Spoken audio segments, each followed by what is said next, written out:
बाबा साहब डॉक्टर अंबेडकर के इतिहास को मिटाने का एक घिनौना काम है। ये संविधान को खत्म करने की तरफ जो मोदी के कदम लगातार बढ़ रहे हैं, ये उसी दिशा में चलता हुआ एक कदम है। और मोदी की रग रग में, उसकी हर बूंद में, हर सांस में केवल झूठ होता है, तो ये केवल झूठ फैलाया जा रहा है। बिना संविधान में संशोधन किए उनका रिजर्वेशन खत्म कर दिया गया। सब कुछ आप प्राइवेट कर रहे, तो रिजर्वेशन किसका खत्म हो रहा? SC ST OBC का। ये सरकार कुछ ही महीने की है और सरकार का खात्मा हो जाना है। तमाम तरह की गुंडागर्दी मोदी ने की है। संविधान को बिल्कुल पूरी तरह से तबाह करने की उसने कोशिश की है। संविधान खतरे में है और मोदी जब तक राजनीति में है तब तक संविधान खतरे में है। बाबा साहब डॉक्टर अंबेडकर के इतिहास को मिटाने का एक घिनौना काम है। ये संविधान को खत्म करने की तरफ जो मोदी के कदम लगातार बढ़ रहे हैं, ये उसी दिशा में चलता हुआ एक कदम है। ये उस पूरे समाज को इग्नोर करना है, वो चाहे SC ST समाज हो, चाहे OBC हो, चाहे माइनॉरिटी हो, वो तमाम लोग जो अधिकारों से वंचित रहे और जिन्हें इस संविधान ने अधिकार दिया, जो पूज्य बाबा साहब डॉक्टर अंबेडकर ने संविधान लिखा, तो उस विचारधारा को, उस इतिहास को खत्म करने की ये घिनौनी साजिश है। इतना है।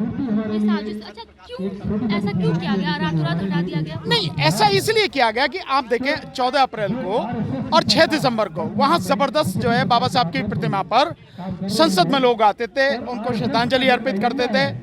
और 14 अप्रैल को तो बाबा साहब के जन्मदिन पर वहां संसद मार्ग पर जबरदस्त मेला भी लगता था, जबरदस्त मेला भी लगता था।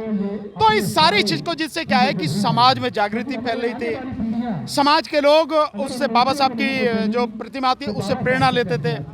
जो बाबा साहब के हाथ में इस तरह से संविधान था और एक उंगली उठी थी, तो वही उसका यही संदेश था कि ये जो संसद है सब कुछ यही होता है और इस संसद में संविधान के माध्यम से आप सारे लोग पहुंचो, वंचित लोग आप अपने अधिकारों को समझो और इस संसद में पहुंचो ताकि तुम्हारे और तुम्हारे समाज के अधिकार सुरक्षित रह सके। वो जो प्रेरणा लेते थे, वो आगे बढ़ने की समाज प्रेरणा लेता था, उसको खत्म करने की नीयत से काम किया। वो मूर्ति हट गई, वहां से मूर्ति हटा के पीछे रख दी गई गुरुद्वारा रकाबगंज की तरफ को। न केवल बाबा साहब की बल्कि महात्मा गांधी की और शिवाजी महाराज की भी प्रतिमा हटा के पीछे रख दी गई और कहा यह गया है कि भाई इसका सौंदर्यीकरण करना है और ये सब म्यूजियम बनाया जाएगा। सौंदर्यीकरण कर रहे हैं, म्यूजियम बना रहे हैं, तो भी उन प्रतिमाओं को हटाने की जरूरत नहीं थी। और अब एक ही झूठ, क्योंकि अब विरोध होने लगा है, शुरू हो चुका है, एक झूठ ये फैलाया जा रहा है कि इस प्रतिमा को नई संसद पे लगाएंगे। ये बिल्कुल झूठ है और मोदी की रग रग में, उसकी हर बूंद में, हर सांस में केवल झूठ होता है, तो ये केवल झूठ फैलाया जा रहा है। नई संसद पे अगर प्रतिमा लगानी थी तो पुरानी संसद वाली प्रतिमा को हटाने की क्या जरूरत है? और मगर अगर ये भी थी तो बाकायदा आप उसका अनाउंस करते, प्रचार करते और फिर वहां से हटा के सीधे वहां लगाते। लेकिन आपने ऐसा नहीं किया, आपने संदर्भ पीछे रख दी और अब ये क्योंकि विरोध होने लगा इसलिए सारी चीजें हो रही हैं। तो ये सब कुछ सोची समझी राजनीति के तहत है और मोदी की जो गंदी नीयत और गंदी राजनीति है, मानसिकता, उसके तहत ये सब कुछ है। क्या सर 10 सालों के अंदर में बहुजन समाज के ऊपर और अत्याचार बढ़ा है, लगता है आप लोगों को? नहीं, बिल्कुल इसमें क्या शक है। अत्याचार लगातार बढ़ा, अत्याचार इस कदर बढ़ा है कि बिना संविधान में संशोधन किए उनका रिजर्वेशन खत्म कर दिया गया। सब कुछ आप प्राइवेट कर रहे, तो रिजर्वेशन किसका खत्म हो रहा? SC ST OBC का रिजर्वेशन खत्म हो रहा। दूसरा, जो उनको हक और अधिकार देने चाहिए थे, कौन से अधिकार दिए गए? कुछ नहीं। यहाँ तक कि जो शिक्षा पा रहे थे पहले, वो शिक्षा भी आप छीने उनसे। भाई प्राइवेट हाथों में आप शिक्षा दे रहे हैं, इतनी महंगी शिक्षा हो गई, कौन पढ़ेगा? और लगभग 1 लाख स्कूल बंद हो चुके हैं, ये इसी 10 साल में हुआ।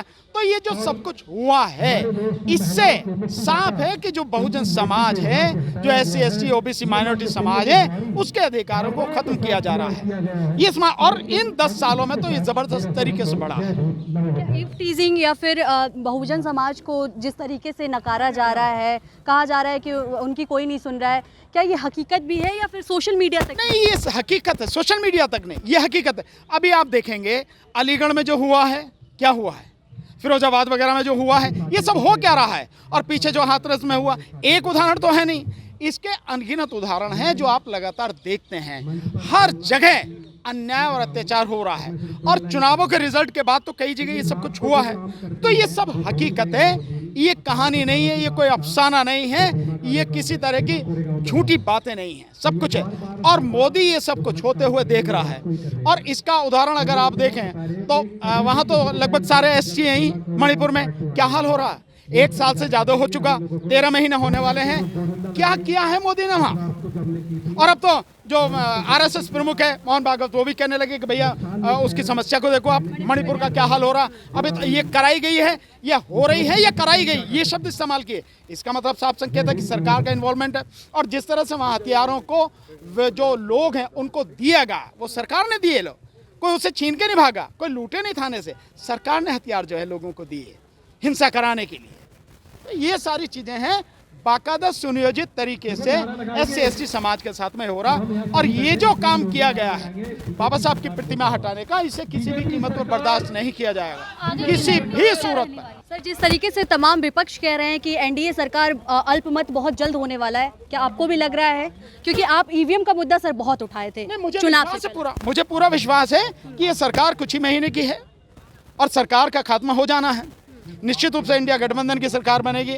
मैं समझता हूं कि और मैं ये मानता हूं कि वो इतने बुद्धिजीवी तो राजनीतिज्ञ हैं, इतने समझदार राजनीतिज्ञ हैं, चाहे चंद्रबाबू नायडू हों और चाहे नीतीश कुमार हों, कि सारी चीज़ को देश का जो माहौल है, देश की जनता ने जिस तरह से मैंडेट दिया, उस सारी चीज़ को समझे, उसका सम्मान करें और सही समय पर सही कदम उठाएं और इस सत्ता का सफाया हो। मोदी ये जो एनडीए सरकार है इसका सफाया हो और इंडिया गठबंधन की सरकार बने। मुझे विश्वास है सीनियर एडवोकेट भानु प्रताप जी को लगता है कि नीतीश कुमार यूटर्न लेने वाले हैं। 100% लेंगे, 100% लेंगे और उन्हें यूटर्न लेने में कोई दिक्कत नहीं है भाई। जो मोदी उन्हें दे सकता है, जो मोदी ऑफर कर रहा है, उससे कहीं ज़्यादा इनको इंडिया गठबंधन की सरकार बनेगी, उसमें मिलेगा उन्हें। कोई दिक्कत तो है नहीं किसी भी तरह की।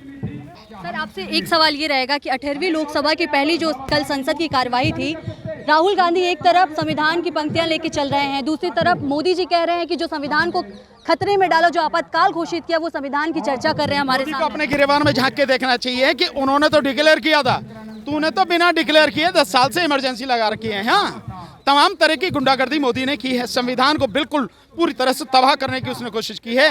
ये तो भला हो इस देश की जनता का कि जो समझ गई और ये समझ गई कि संविधान खतरे में है, लोकतंत्र खतरे में है, इसलिए पार्टियों को एक साइड में करके संविधान और लोकतंत्र को बचाने के लिए इस देश की जनता ने आखिरी छोर पर जो बैठा व्यक्ति है, दूर दराज इलाके में जो गरीब व्यक्ति है, साधारण व्यक्ति है, उसने समझ लिया कि संविधान खतरे में है और मोदी को उसकी औकात दिखाने के लिए तभी से उसके विरोध में वोट दिया। और अगर आप वो देखेंगे द वायर की जो रिपोर्ट है 10 जून की, उसके हिसाब से तो हम तो पहले ही कह रहे थे कि ईवीएम से जो चुनाव हुआ है 140 सीटों पर जितनी वोटें पड़ी उससे ज्यादा वोटें निकली हैं, मतलब धांधली, अन्यथा तो 100 पे सिमट जाता मोदी। यही इसकी औकात है। ये जो सारी चीजें हैं, संविधान खतरे में है और मोदी जब तक राजनीति में है तब तक संविधान खतरे में है, उसका खतरा टला नहीं। इसको मोदी की राजनीति को खत्म करना बहुत जरूरी है।